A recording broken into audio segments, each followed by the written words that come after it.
Welcome back to another episode of the WatchWell Podcast. My name is Parker, and as always, this is my co-host, Nick. Nick, how's your week? It's awkward right now because, we're recording two of these at the same time. But Right. great week. I don't know what the week held because it hasn't happened yet. So, Right. Yeah, as Nick said, we're recording this in advance. We're trying to do more recordings in person. We think it's just better to be together talking about movies and theology and faith and all of those things. That's just what we love to do. So I just want to repeat this. We're trying to do a better job at doing some housekeeping stuff at the beginning of each episode. And if you're a movie buff and you're serious about your Christian faith, this podcast is definitely for you. That's what we do is we watch movies and then we talk about them. We relate it back to the Bible and we discuss how the movie proves the Bible true, essentially. Right? Generally speaking. Absolutely, yeah. Before we get into anything else, I want to ask you to go to our Facebook page, like and follow. We're trying to build our Facebook reach up, engagement up. Don't be afraid to comment your opinions and perspectives on the movies. We want to hear you guys tell us what you think too. Head on over to Instagram and Twitter as well. Follow us on Twitter and Instagram. We've got other content coming out soon on those platforms. And if you want to follow me, Real Parker Brown at Twitter, or Real Parker Brown on Twitter. I'm pretty active on Twitter. So yeah, give us a follow, and we'd love to hear your guys' opinions. Other than that, we can get right into the movie. We're going to go over The Greatest Showman. The Greatest Showman, yeah. Greatest Showman was released in 2017, so it's about 7 years old now. It's rated PG, and prior to, I'm not sure what order some of these are being released in, but prior to Wonka, which we also have reviewed now, this was the number one live-action, non-Disney remake musical at the box office. So it was a very popular movie. I feel like I've heard you say that before. Yeah, I think I said it in Wonka. So we'll see, yeah. About an hour ago? An hour ago? Yeah, I think I said those same words and stumbled over them the exact same way. No, you did great. You're killing it. So just for some context here, $429 million at the worldwide box office. I won't get into domestic and everything like that and international and break it down, but very well-loved movie, The Greatest Showman. IMDb rating 7.5, which is pretty good. Not incredibly high, but pretty good. Where there's some discrepancy, though, is Rotten Tomatoes, critics 56%, audience 86%. The consensus is The Greatest Showman tries hard to dazzle. This is critics. The Greatest Showman tries hard to dazzle the audience with a Barnum-style sense of wonder, but at the expense of its complex subjects, far more intriguing real-life story. So that's the critical consensus, which is obviously not incredibly positive. So there's things that they don't like about the movie. The synopsis: growing up in the early 1800s, P.T. Barnum displays a natural talent for publicity and promotion. Selling lottery tickets by age 12 after trying his hand at various jobs, P.T. turns to show business to indulge his limitless imagination, rising from nothing to create the Barnum and Bailey Circus, featuring catchy musical numbers, exotic performers, and daring acrobatic feats. Barnum's mesmerizing spectacle soon takes the world by storm to become the greatest show on earth. Any thoughts on any of that stuff that we just mentioned? Nope. All right. That's about as plain as you can say. Yeah. Yep. Any thoughts on the critics? 56, does that sound reasonable? Or does that overly critical for various reasons, whatever those reasons might be? I think it's overly critical, but I don't know why. Yeah. All right. I don't know why. I would need to know more information about each critic comment, right? To know each thing that they criticized and things like that. Yeah. We might get into that a little bit when we give our own reviews maybe of the film, maybe. But so we started this with Wonka, looking at the directors and filmmakers and important people who are involved in making the film. So I want to dive deep. All right, I want to go deep into the history of the director of The Greatest Showman. All right. I want to read you his entire filmography. Okay. All right. This is every film that he has ever directed for any type of, so every feature length film that he has ever directed. You ready? Hang on. I'm guessing there's only 3 movies, 2 or 3 movies. Based on the way you're setting this up, I'm guessing there's like less than 5. Okay. Just let me read the list, all right? And we can see how this goes. All right. All right, so I'll just start with number 1, The Greatest Showman. I wasn't too far off. Yeah, that's it. Yeah, that's the only one on the list. So the director of The Greatest Showman is Michael Gracie. Okay. And it looks like the only other film that he has directed that has been in theaters was actually a concert film. Oh, interesting. And it was Pink. The recording really? art is Pink. Interesting. And that was released in 21. So that was several years after The Greatest Showman. It looks like he has a lot of history in music. So like even though he's not, I don't know about Broadway. That would actually be interesting to look up. I'm not sure about Broadway, but like music videos and things like that. So in that regard, he's probably a good fit, and he was a good fit. Was a good fit for a movie like The Greatest Showman. But because he doesn't have a lot of previous work, it's hard to like dig into that and dive in and like what are trends in his work. Because when you're making a music video, you're doing what the artist wants, right? You're doing it to their specifications, and you might have some creative freedom. There might be some decisions that you're able to make, but you're really trying to match what the musician's vision is.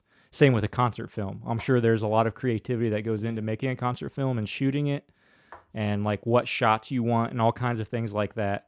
But it's really what the artist wants, right? It's really their vision for the concert film. I might be wrong, but that's my perception about what that would be. So it's hard to, okay, so what kind of worldviews or what kind of messages would he be trying to convey as a filmmaker? There's just not a lot that you can get into from that. So his background, The Greatest Showman, and then music videos, and that's it.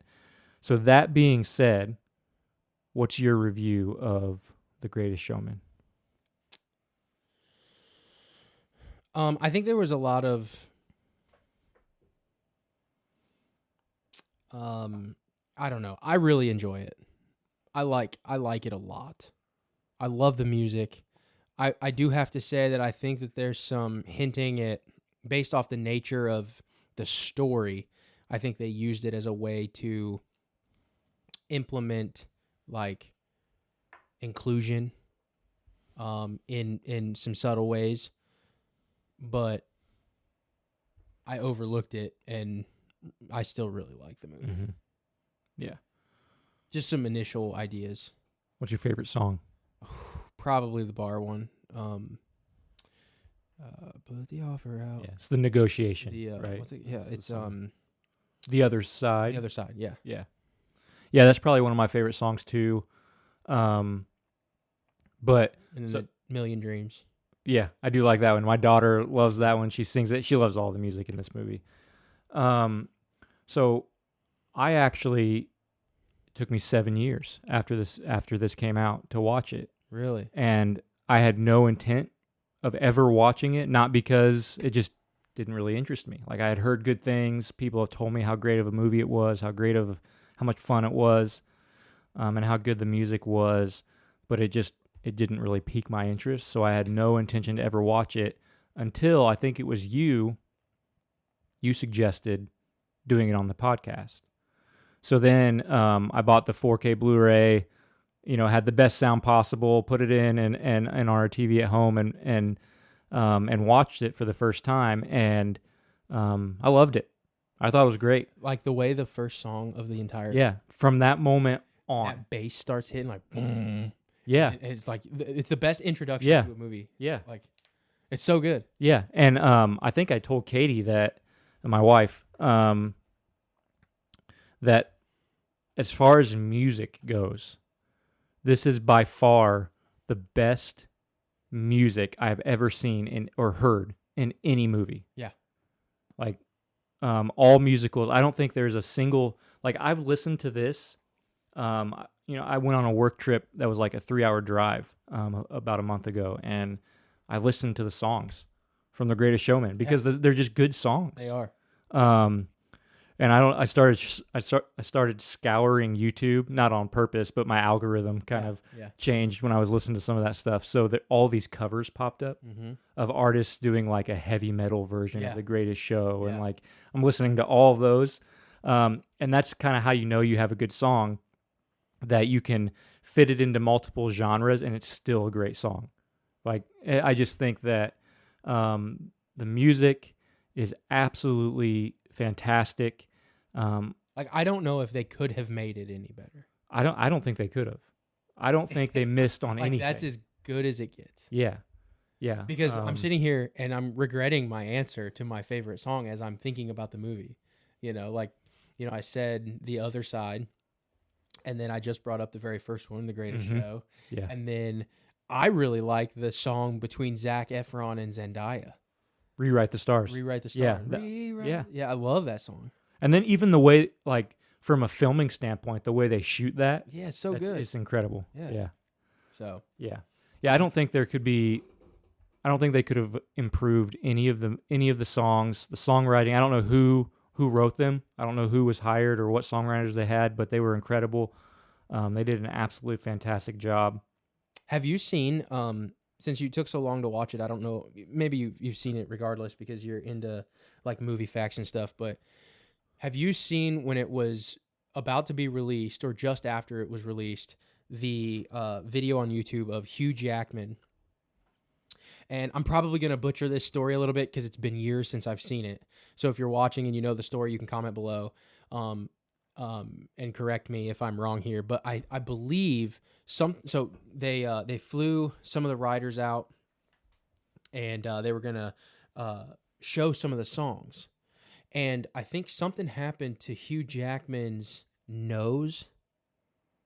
I think he had some surgery or something with his face to where he wasn't allowed to sing. Okay? Mm-hmm. But they were going out and they were doing it, and the video is like super it's like kind of emotional because they were feeling the music and they were singing, and like he started singing and he just kind of kept going, and like he started to bleed out of his face because he was singing, and he was singing like real, but he was like, they were all so caught up in the song. And like it was kind of like a heartfelt kind of moment video thing. So if you haven't seen it, I'll go and look at it, and maybe in post I'll put it somewhere in the bottom of the screen and show it as I'm talking about. Yeah, I've never seen it, but it's pretty cool. It's a cool story where he wasn't supposed to sing. There was something. I'm butchering it, but there was something about that he was not supposed to sing, and then as he was singing, he started bleeding.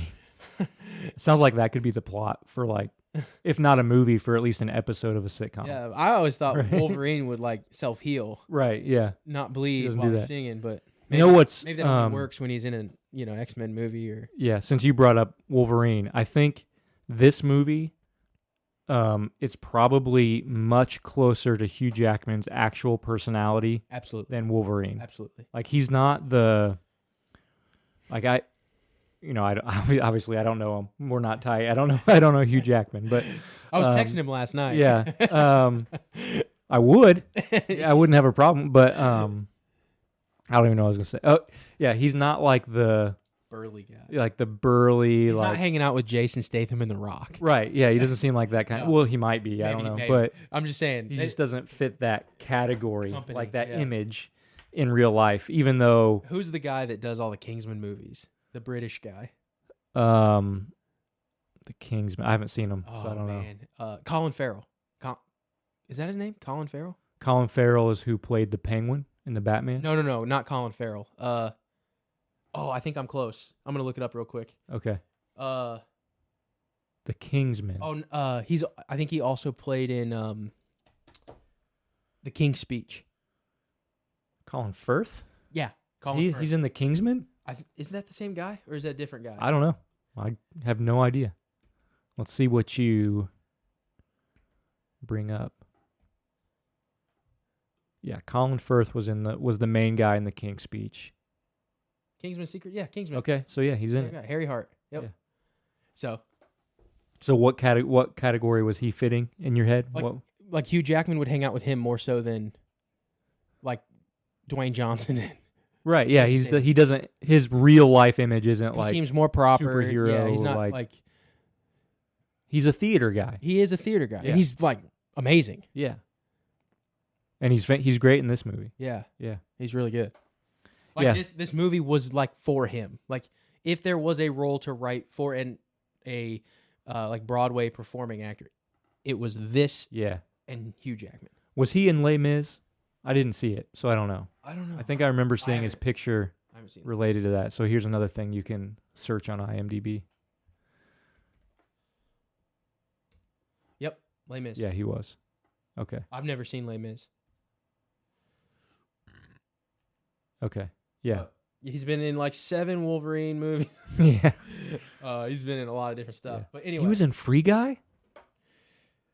he was a masked player in Alley. It's just the voice of a player. Okay, I don't remember that. It's been a while since I've seen that. Yeah. But so yeah, regardless, review is, so the positives, the music is incredible. Some of the choreography, all of that stuff is incredible. I even think the story itself. See, I agree that the idea of their story is great. And I agree that the way they were trying to do it is probably the best way. But if I'm just stepping back and getting rid of the music, it's incredibly surface level. But I think, so like that could be a criticism, but I think it's because it's what they wanted.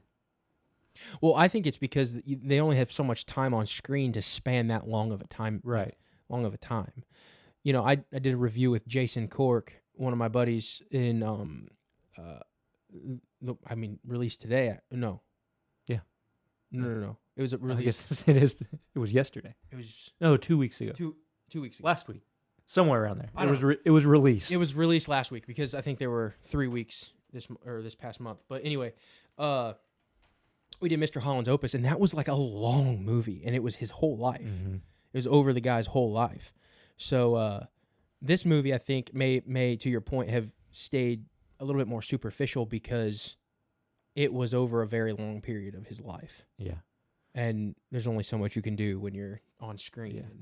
So I did read a couple reviews, and it seemed like, and I skimmed over lots of others, but it seemed like every criticism or every negative review that I read, they really just wanted them to make a completely different movie.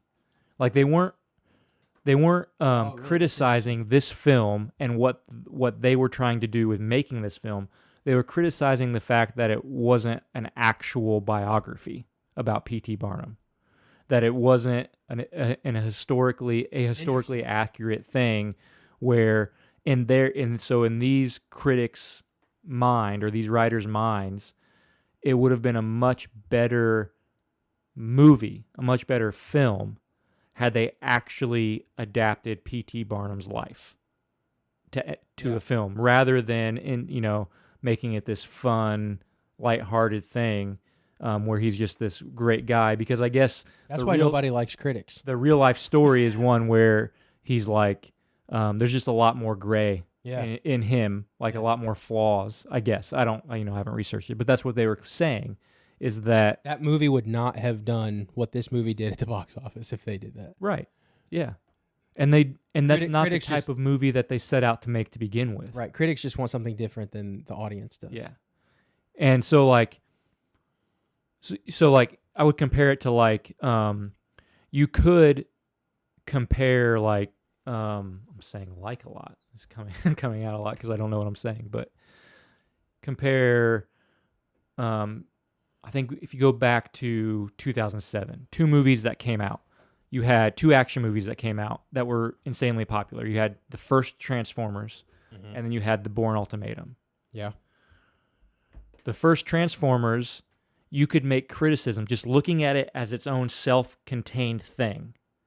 You could make criticisms about the story. You could make criticisms about, like, did they really need those jokes? Did it really help out? Like, just certain things like that. But you shouldn't criticize Transformers because it's not the Bourne Ultimatum, right? Because those are 2 different things that they set out to make 2 entirely different types of movies. So I think it's kind of strange to me to criticize The Greatest Showman because it's not a different movie. Right? Because it's Makes not. sense. Yeah. Yeah. So that's why I think it gets some of the critical feedback that it does. It's because they wanted a different I think movie. it's because I think they wanted to more so personify the way he viewed the world and the way he viewed. Maybe it's just more they wanted to personify his personify. I don't even know if that's the right word, but his ambition, visualize his ambition, and it was full of wonder and electricity, and it was almost as if the movie was his story through a dream, and I think that's why it's so captivating. Yeah, it's like if you could dream a story. And it was his story. That I think that's what it would look like, in like a musical style, and the songs like just matched really well, and telling the story through the songs. But yeah, that's the big thing that I take away from it is just they captured the wonder of his ambition and his struggle and the highs and lows really well. And entrepreneurship really well, like that kind of thing. But even entrepreneurship in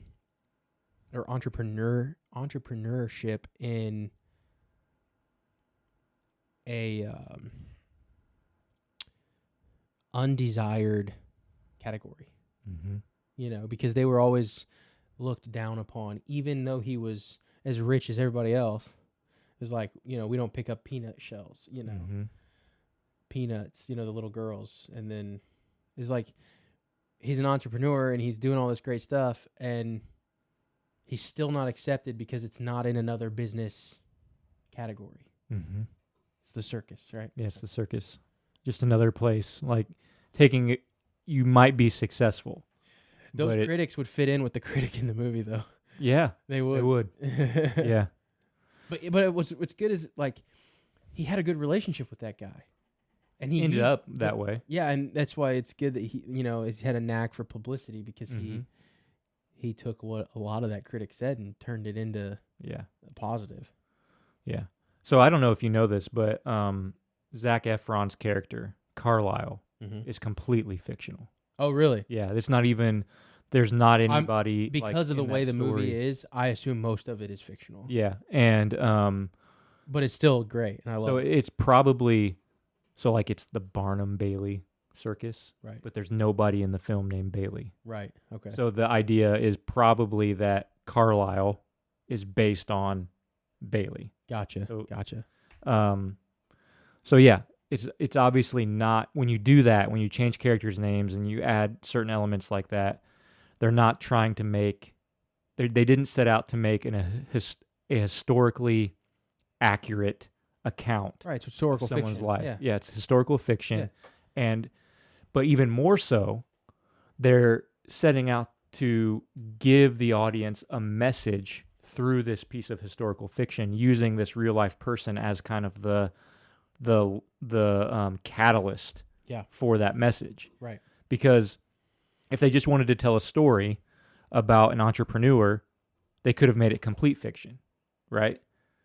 They could have just they could have written a completely original story from scratch, not worried about it, putting it in in the context of P.T. Barnum. Right. If they wanted to write a biography, then they would have written a biography or a biopic. So, what they did was they took the concept and the idea of his ambition and certain aspects of his journey, and then sensationalize that in a fictional way in order to present a message or present something Right.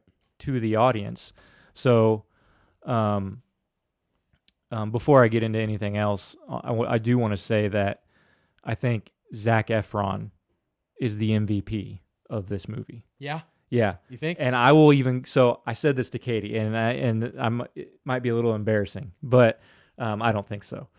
I think Zac Efron might be one of the most underrated actors that exists today, because I think he is actually incredibly talented. Yeah. Beyond just like, he gets a bad rap because he started, High School Musical and things like that. But I think he's actually a talented actor, and you're kind of seeing that come around a little bit. He's had some movies recently, like he played Ted Bundy, and Walk of Fame or whatever it is. He had a recent movie called The Iron Claw that was pretty well received. I haven't seen it. Dude, he did phenomenal in the Ted Bundy.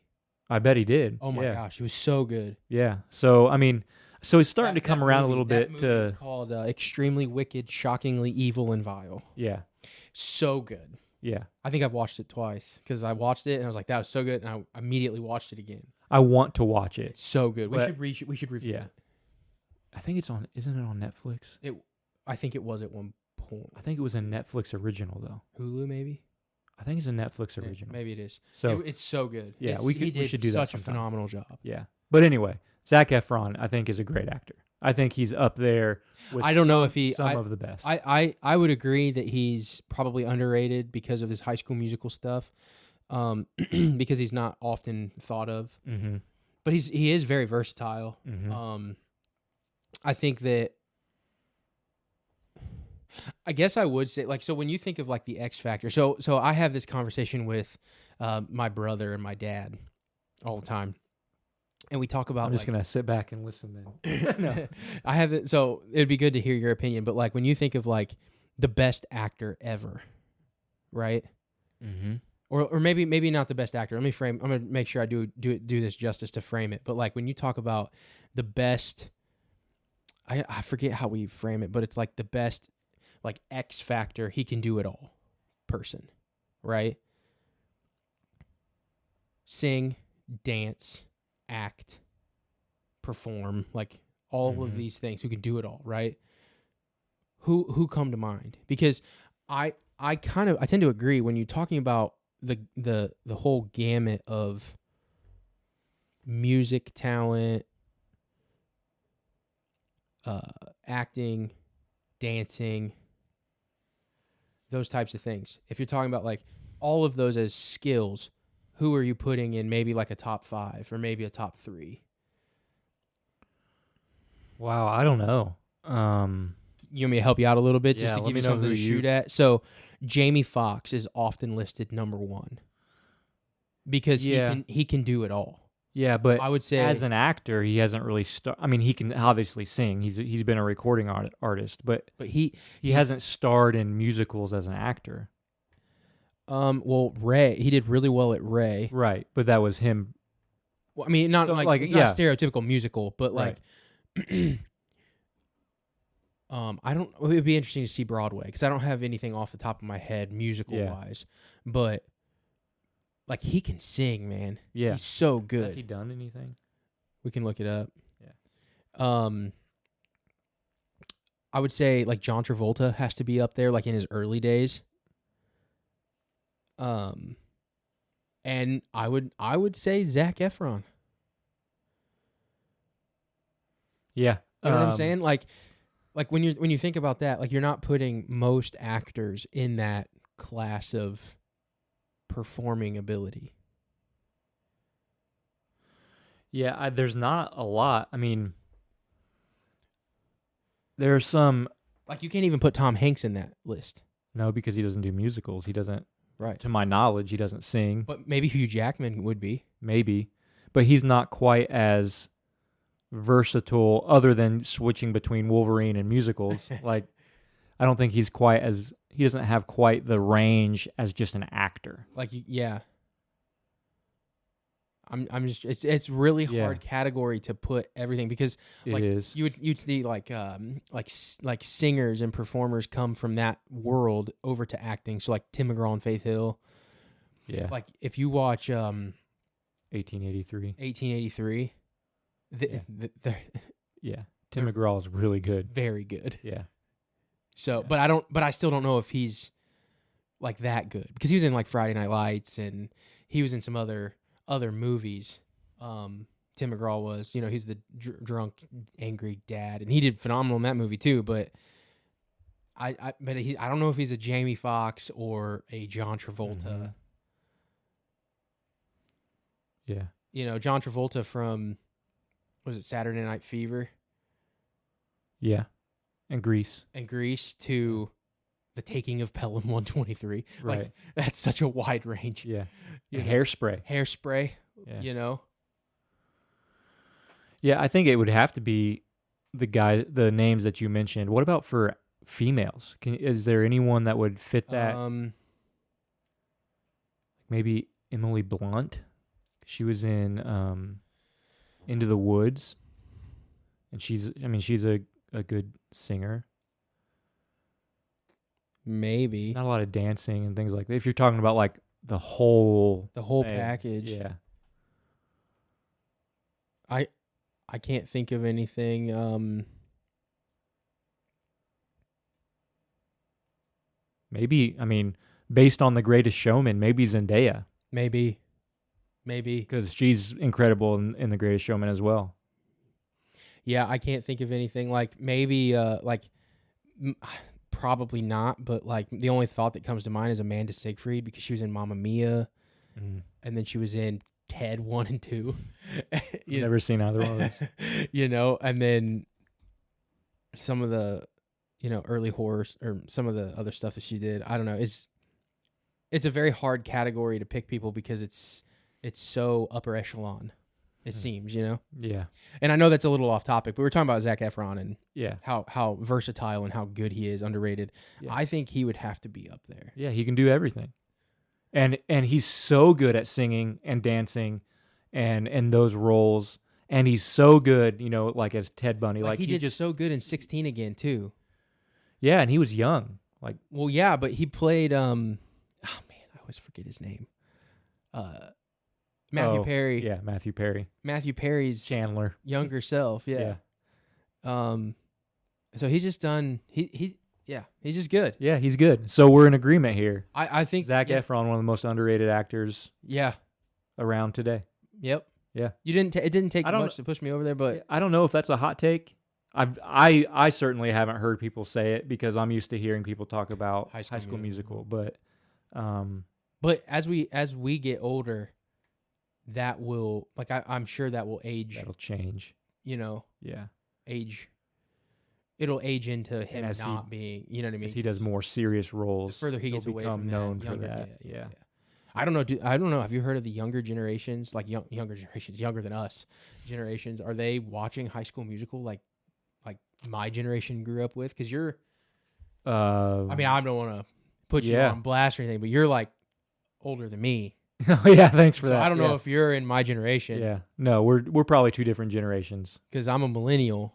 Oh, I'm a millennial. Oh yeah, I'm like right in the middle. Well, I'm like the baby. You're the tail end. Yeah. Well, maybe Cody would be my brother. Yeah, I don't know the dates, but yeah. Anyway, I know a 6-year-old who really likes High School Musical.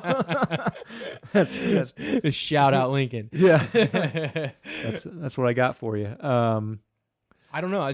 I'm curious because if High School Musical as he gets older and not necessarily known for that.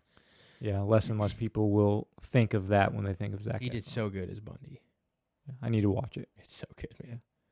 Yeah, when I told Katie that opinion, she brought up, well, then we need to watch that Bundy movie. It's like, yeah, we do. Yeah. We do need to watch it. Now I want to watch that Bundy movie with you because I want to watch you watch the Bundy movie. Well, then we gotta work out schedules. Maybe we can do No, but we can find a way to these days. You can do the watch party thing now. But you wouldn't be able to, I don't know how that works. FaceTime me, and then do the watch party. Okay. I don't know. I'm just being stupid, but we can do that. Yeah. We can do that. So do you want to start or do you want me to start? WatchWell themes, what we got. There's got to be something that you can that you can rest your hope on that is not like your work. The biggest thing in the movie was all about him making it and even making it in a way as revenge or like a stick it to the people who told him he's not. And sometimes that can be good motivation and competition and stuff and push you to do the things that you want to do. But eventually that fades, right? Then what? Mm-hmm. And that was the kind of my big takeaway was Next. Once you do achieve it, or if you don't, then what? Where's your hope? What are you going to put your faith in? Is it going to be the circus? Is it going to be your dreams? Mm-hmm. You know, like dreams change. So they're not always there. And then the Bible is definitely, it's just kind of where I took it. It was, there's got to be something that doesn't pass away, that you put your faith in, that you live your life a certain way while you're pursuing these other things, your dreams and, conquering even like business or whatever it may be, a sport. And then your identity doesn't become that. And it's like his identity was like, I have to prove this. I have to work to be someone. That was the constant theme in the movie is like, I'm going to be someone. I'm going to be somebody. I'm going to be somebody. I got to prove it to my wife's dad because he doesn't accept me. My dad was treated like dirt. So I got to, work and do all these good deeds and make a name for myself because my father was treated like dirt and my kids won't be that way. All these things. And he's just constantly trying to justify himself through work. And even if that fails, which it could have failed, are you worthless? I mean, as a Christian, you would say no, right? But that's because your faith is not in that, or like insert whatever there. So I guess that was my main kind of takeaway. Yeah. So would you say that possibly the scene at the very end when, so like it's the theater burns down, right? And then he says something like, all we need is a tent. And so then it cuts to the circus happening, like the circus tent, right? Right. And they're doing the song, The Greatest Show again. And they do maybe about half the song. And then he pulls Zac Efron's character aside and then like gives him the hat. Do you think that that's possibly an allusion to the fact that his identity isn't, he still loves this? Like this is still his creation and his thing, but do you think it's like my identity is not in this anymore? No, I looked at that as more as like a discipleship kind of moment. I don't know if I looked at it as like I'm passing this off because my identity isn't in this anymore, because I still think that his identity was in his legacy. Like I just looked at it as this is still a priority, but it's not my main. I'm not going to go after it like I was the entire movie, because I love my wife and my kids, and that's where the real stuff is. And you, like, one of the things that you said was about his need to constantly and continually try to prove himself. The whole thing, my dad was treated like crap. I'm not going to be treated. My kids aren't going to be treated that way, and constantly trying to prove himself to be worthy. Yeah. And I think like this is one of the areas where the music and the lyrics to the songs, like beyond just like melody and things, but the lyrics of the songs really kind of reach a different level than what a lot of musicals do, because a lot of musicals just take what could be dialogue, right? It could just be dialogue in the movie, and then they set that to music. Right. But this actually wrote songs that try to convey where the characters are in their story, not necessarily what they're thinking or what they're trying to say. I mean, there's some of that, but it's like, this is not dialogue to song. Right? This is actual song lyrics, right, and well-written things. And that idea of constantly having to prove yourself is probably never more obvious than when the girl is on stage performing Never Enough. Right. Right. And then you have the whole audience and that's kind of like the converging point for just about everybody, especially P.T. Barnum. But you have the people that he's invited into the circus who have always felt like never enough because of their quirks and weirdness and things like that. But then you have P.T. Barnum, who's also struggling with that never being enough, always having to prove himself to make him to feel worthy, to feel that he has value, and to feel that his life is worthwhile and successful and all those things. But then immediately following the song Never Enough, he even feels less than he ever has before, because that's the scene where he confronts his wife's dad. Right. And that confrontation proves that he's still, regardless of his success, Right. regardless of how the heights that he's reached, he still feels like he's not enough. Well, and I think it's also interesting with the irony that he feels less because he's still just the promoter. Mm-hmm. He's not the star yet. Like it's not, you know what I'm saying? He's like well, it's the circus, right? Right, but it's his circus, but he's not the main person. So he's always promoting someone else that is enough. And he is still kind of back just being the promoter. And I think that is interesting as well. You know, he's listening to the song Never Enough. He feels worse. And he's the one that put her on stage and did all of this stuff, but she's the one getting the applause because she has value. People wanted to come see Lynn. What was her name? I don't remember her. I have it right here. Jenny Lynn. Yeah. It was Jenny Lynn. And then you're right. He still wasn't good enough for her dad. Mm-hmm. But he's the one who started that confrontation, not the dad. So like it was P.T. Barnum's insecurity that caused that confrontation. It was his internal feelings of not enough. Everyone was there for the event that he put together, that he promoted, and everyone was there to see him. But then his own insecurities caused him to basically shun the people that helped him get there. His group of people that helped him get there because of the very things that he was using to get ahead. Like their quirks are the reason his circus is successful. Yet he shunned them from the main room, and like the important people, like said, you can't come in here. You need to go get to your show. You can't be here. When they tried to get in, right? When they came up because of his own insecurities. Here's the people that I've always wanted to be accepted by. This high-class group. And here I am in this room. I've always wanted to share the room with these people. And as an equal, not as a servant, right, or something like that. And in that moment, he's still as insecure as he was as a little boy. Right. Like he's still that same little boy, even though he's achieved what he thought he wanted. Yeah. The attention that he thought he wanted. So where you're taking this is the person that really needed to give him value or to like knight him in a way was himself. Mm-hmm. He didn't recognize any value at all. He was just an insecure boy, right, who accomplished some things.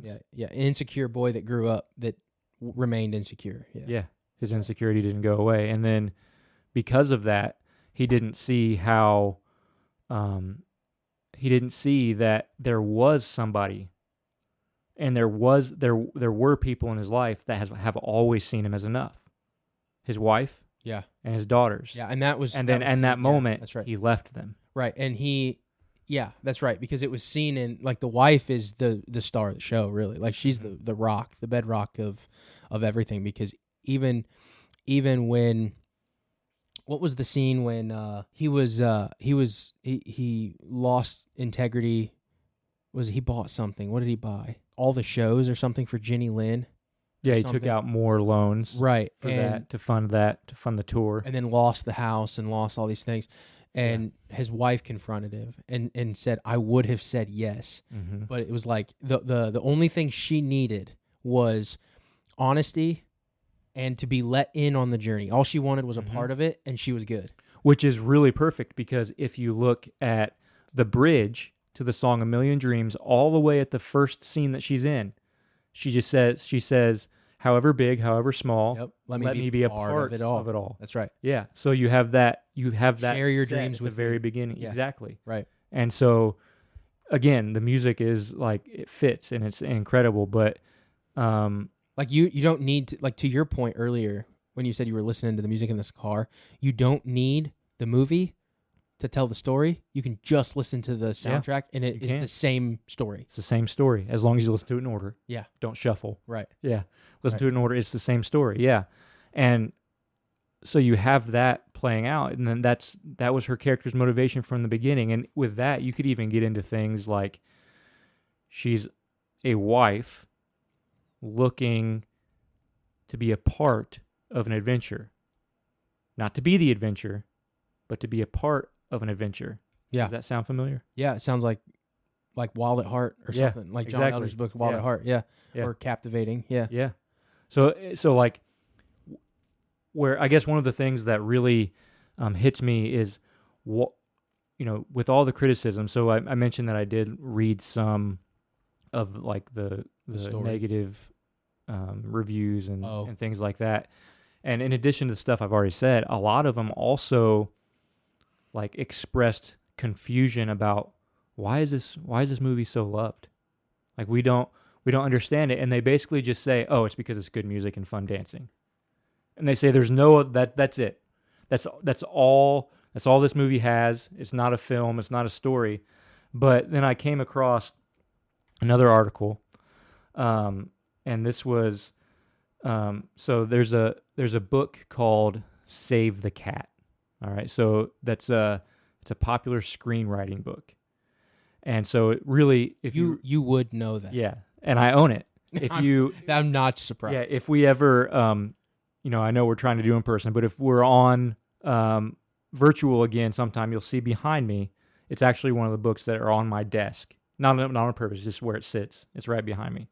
It's a screenwriting book, and so that author launched a bunch of stuff beyond just the book, and it's all based on the book. But I came across on this is from SaveTheCat.com. That author of that book isn't living anymore, but the website still goes on.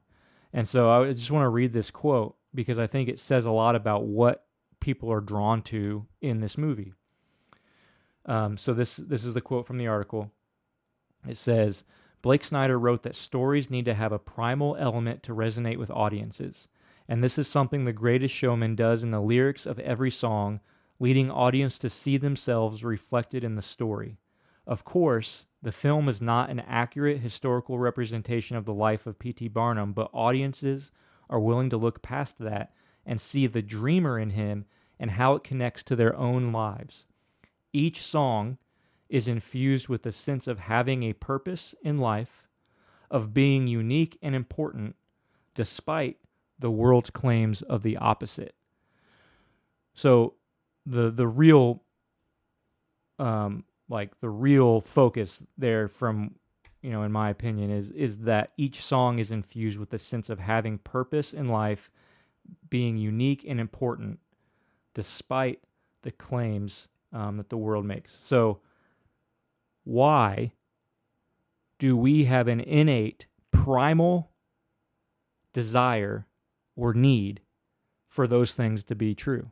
Why is it that man has an innate primal need to have purpose?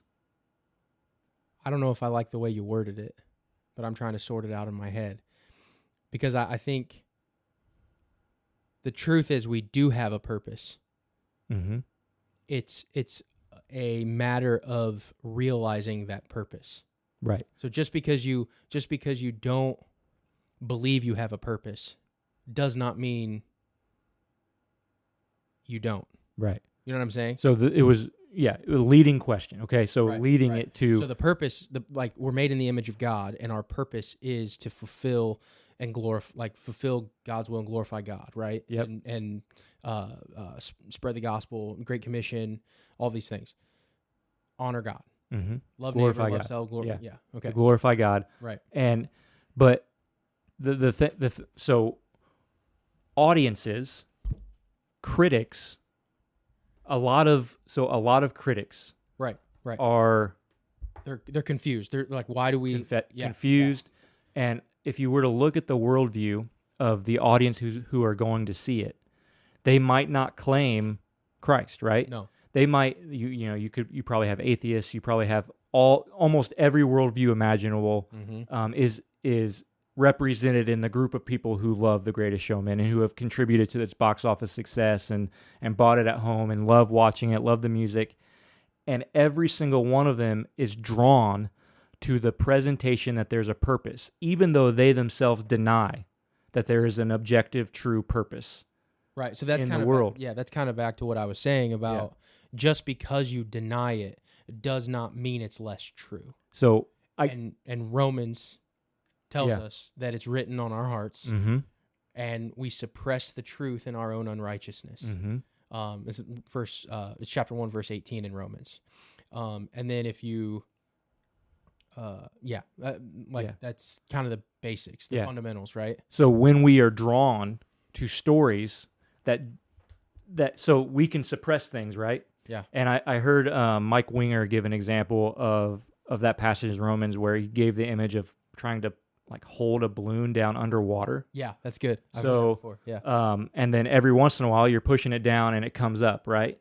Yeah. And so the truth comes out. Like those are the moments where you can't suppress it. It just comes out, right? So in the way that you live, and there's things that you do that do accord with what's truth, even though you're trying to suppress it in unrighteousness. So when we watch these movies and we are drawn to them and feel connected to the characters because of things like the sense of having a purpose, that's the balloon coming up out of the water. Right. The balloon that's being pressed down and suppressed underwater, that's that worldview of Christianity coming out of the water.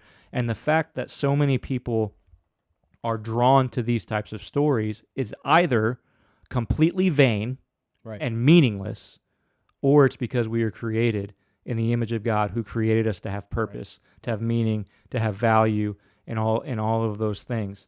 And I would, say that it's proof of the truth of God's creation, which then goes into everything else too. But He has given us purpose. He has given us value. He has given us uniqueness and importance. So when these films draw out, and I think this does do it in a very, like this movie does really... In an obvious way. Yeah, in a very obvious way.